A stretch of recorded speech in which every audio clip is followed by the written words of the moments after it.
What's going on, Shady people? ShadyPenguinn welcoming you back for another Pokemon Live X and Y Wi-Fi battle today against Sensational JP. And before we get started, if you can, please show some shady love to that like button right below this video. Seriously, your support means absolutely so much. We are going to slowly be integrating 2 videos a day coming your way. That is what I say. Now, today we are here. You guys saw the team building video earlier. If you did not, link is in the description. Go check it out. And of course, we're battling the Sensational GP. He is a YouTuber. He is a good friend of mine. We joke around a lot, but I really like the dude. So go check him out on YouTube if you enjoy some pretty funny commentary, actually. He's a funny dude. Really, actually, I laugh nonstop when I'm in a Skype call with him. So really cool dude. Go check him out.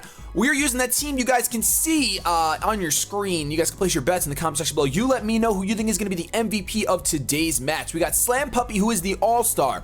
We got Sunspots, the Tentacruel, Bullseye, the Porygon-Z, Rotom Meow, the Rotom-Mow, Dark Relic, and Team Player. So we will have 3 battles with this team, of course. We're going to see if we can get a positive win ratio, as we always do. Let's go ahead. Not that we always get a positive win ratio, but we're going to see if we can, as we always do. So I'm going to go ahead and change the music for myself. You guys have Glitch X City going on. We're going to go in for a UU match.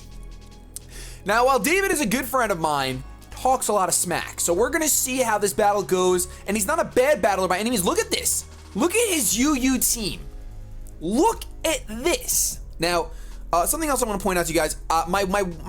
My stuff might look a little different. I actually got a new computer. It finally came on, and thank you guys so much for your support and for being patient throughout all the blue screening and all the everything. Finally have a new PC. It should be working very well.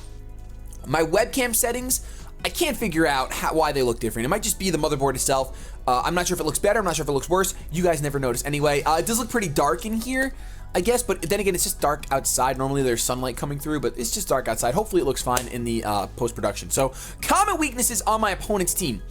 He's got 2 Pokemon weak to Fairy, 2 resistances. We do not have any Fairy-type moves on this team, unfortunately. We do see that the Mienshao is probably going to lead. I'm gonna go ahead and open up with Team Player and get my Stealth Rocks up because he doesn't have anything to get rid of rocks. And the sooner I get these rocks up, the better off I will be. That's one thing with this team I really know is that I need to. Oh, I love this song. I really need to keep my rocks up. Generally, like the entire, like I need rocks up with this team. This is my first battle with it, but I know the type. I know how UU can be semi-stally, semi-whatever, and I know that I want to go ahead.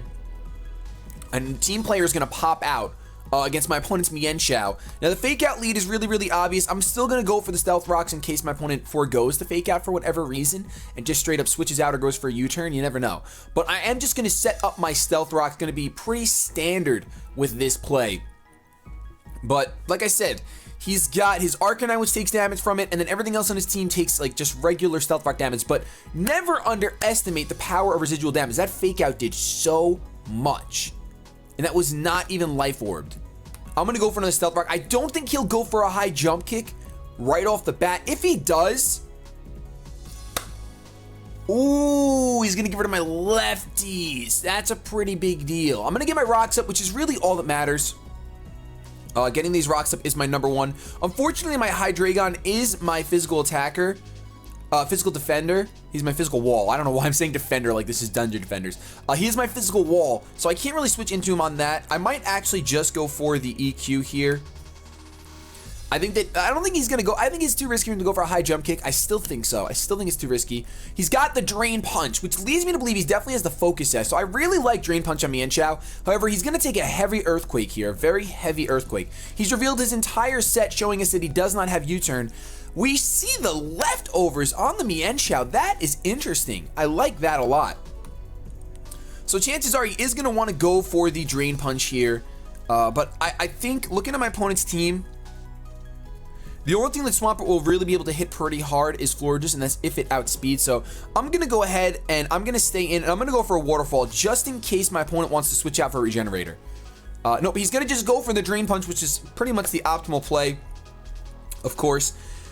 Looking at what we have going on, I'm probably going to have to go into my Choice Scarfer. There's nothing on his team that wants to take a Choice Scarf Tri-Attack. The Florges will take it because, of course, it's a special monster, but the only thing I care about is I gotta get rid of that Florges. Once that Florges is gone, Bullseye, my Choice Scarfer, is going to be able to do the finest of work. I could predict that Florges and go out into my Tentacruel.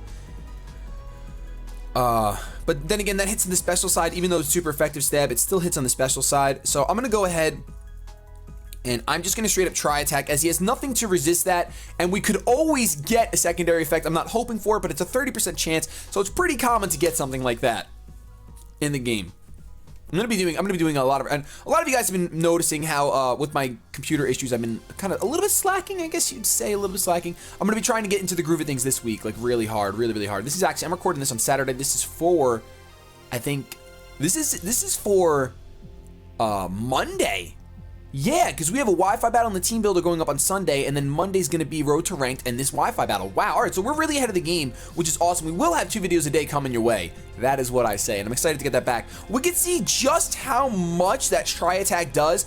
I'm going to go for it again. I don't see any reason not to. Adaptability Bullseye is nothing to trifle with. Absolutely nothing. Like, look at that. We snag a burn on the second, so that's actually not bad at all. I could go ahead and predict the Protect. He's most likely going to go for the Protect. It's the safest play. We're going to see him get brought down really low because of that burn.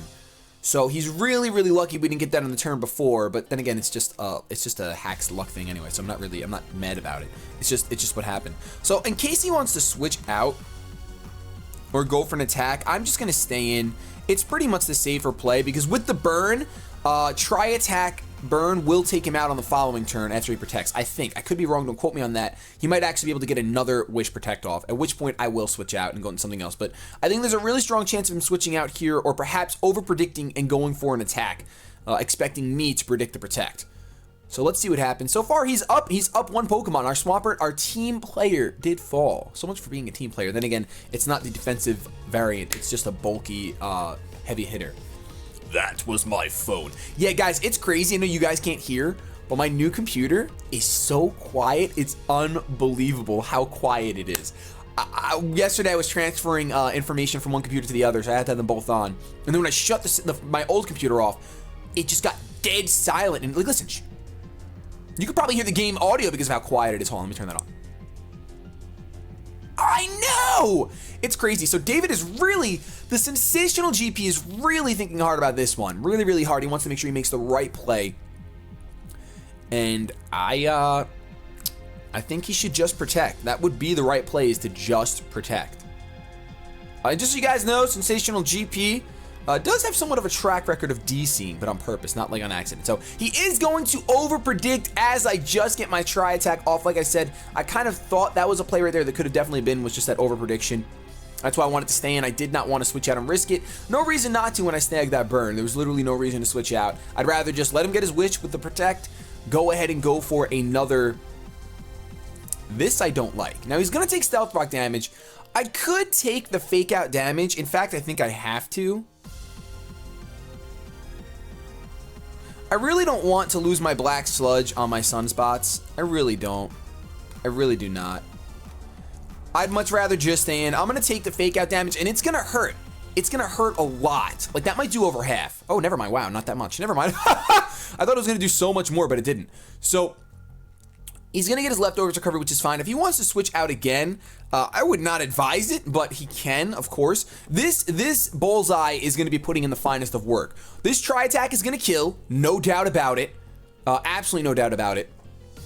I actually think we might get a little bit of a Porygon, not a sweep, but maybe like a little cleaning. Like maybe he got into the room like midday through school and he's like cleaning off the desks and stuff. He's not sweeping yet, but he's just getting a little bit of the dirty stuff. Just getting rid of it. I really love Adaptability Porygon-Z. If you haven't used one, you have to try it out.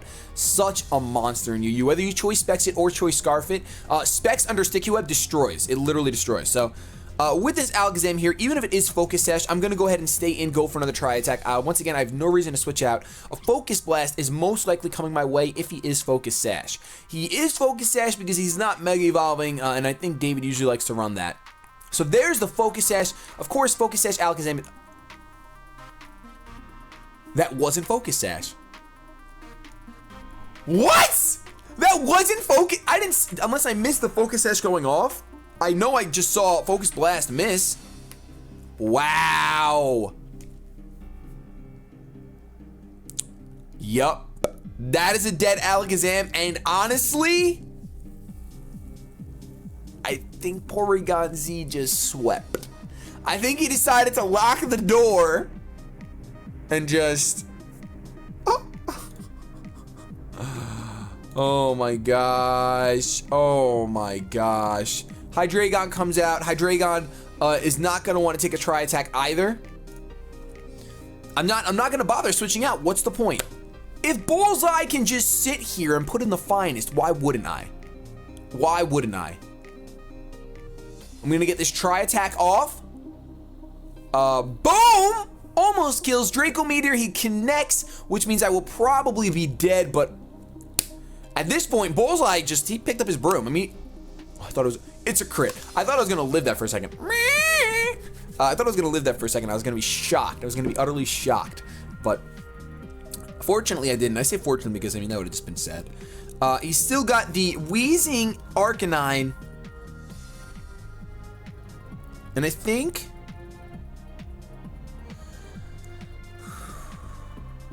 I'm going to go into my special wall because he's at -2. And he pretty much, not that he has to stay in, he can switch out because he'll live another Stealth Rock, but I have no reason not to come in and go for Scalds because I'm not going to go for the Sludge Wave if the Wheezing comes in. And I really want to get a Scald off on that Arcanine. So he is going to switch out. Kind of thought he would. I'm guessing he'll go into the Wheezing. There's the Wheezing. He's going to try to probably Willow Pain Split me down. But he's going to have to take a Stab Scald here. And that's just going to hurt him a lot. I'm going to snag a burn on the first Scald. 30% chance is pretty much 100% chance with Scald. It's crazy. And now we should be good to go. We should be good to go. I mean, it's 4-3 right now. It's not like, I mean, I have pretty much held control of the battle the whole time. He's probably going to Pain Split here because he's going to live. Let's see that Pain Split. There's that Pain Split, just as I thought. Wheezing is going to get really, going to just eat that. He's just going to love every second of that Pain Split. But I'm pretty much going to force my opponent to constantly Pain Split, and I'll eventually win that war. I will. Because the next time he Pain Splits, if he Pain Splits on this following turn, he's going to get a lot less HP back, and then the following Scald should finish him off. It's all about numbers. Pokemon's like numbers, non-stop. Just non-stop numbers. So Wheezing is going to go, it's a crit as he goes for the Will-O-Wisp for that crit. Not that it mattered because another Scald follow-up would definitely kill.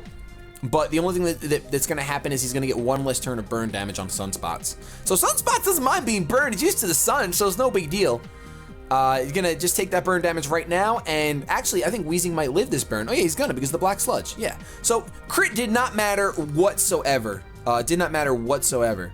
So let's go ahead and go for that Scald. Wheezing is going to have to fall. Going to definitely have to fall to this Scald.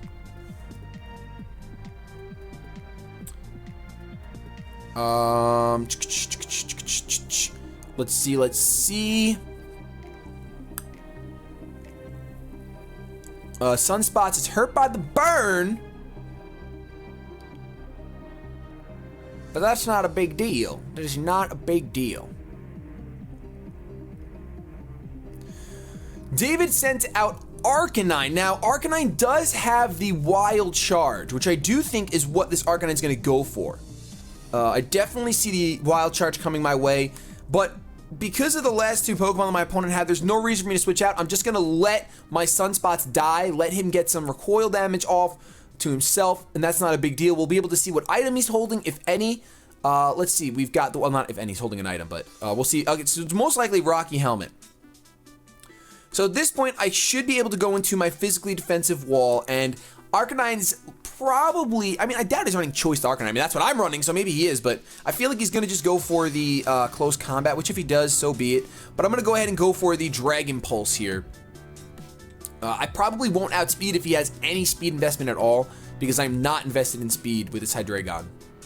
No investment in speed with this one. So there's the, oh, so he is choiced actually. He goes for another Wild Charge, and because of being choiced late game like that, just saying, I didn't even get to use my puppy. My little Rufus had to stay in the ball. But I'm gonna be able to, oh, never mind, that doesn't take him out. I really thought that Dragon Pulse would take him out, but I ate that Wild Charge up. Obviously, I'm physically defensive, so why wouldn't I? I'll go for a Dark Pulse this time. Not that it really matters. Here's another Wild Charge. Choiced, still not going to do too much. Only does 22 damage. Is it 33? 32? Might have been 32. I think I was at 79. So Arcanine is going to go down to this Dark Pulse. Just get a little variety of moves. No reason to go for Dragon Pulse twice. He's going to fall. And my opponent's Hydreigon. We had two. We had Hydreigon and Arcanine both on our teams. I didn't get to use my Arcanine, but I kind of was able to hold momentum for the entirety of the battle. That's for sure. I think the biggest play, I guess I'd say a hinge point, was when Sensational GP over-predicted and didn't go for Protect with his Pokemon. That definitely played a role in me winning. There's the Draco Meteor. Dark Relic probably can't live that, actually. I probably can't. Nope, that is a dead Dark Relic. And that means that this battle is going to be a very close 2-0. So even though I felt pretty comfortable throughout the whole thing as far as just holding momentum, and we'll get to see Slam Puppy use the Extreme Speed. Whoo! And I'm going to use Extreme Speed just in case this thing is Choice Scarfed instead of Specs. I can't remember if my opponent had any other Choice Scarfers on his team, so it's very likely this thing is Choice Scarf.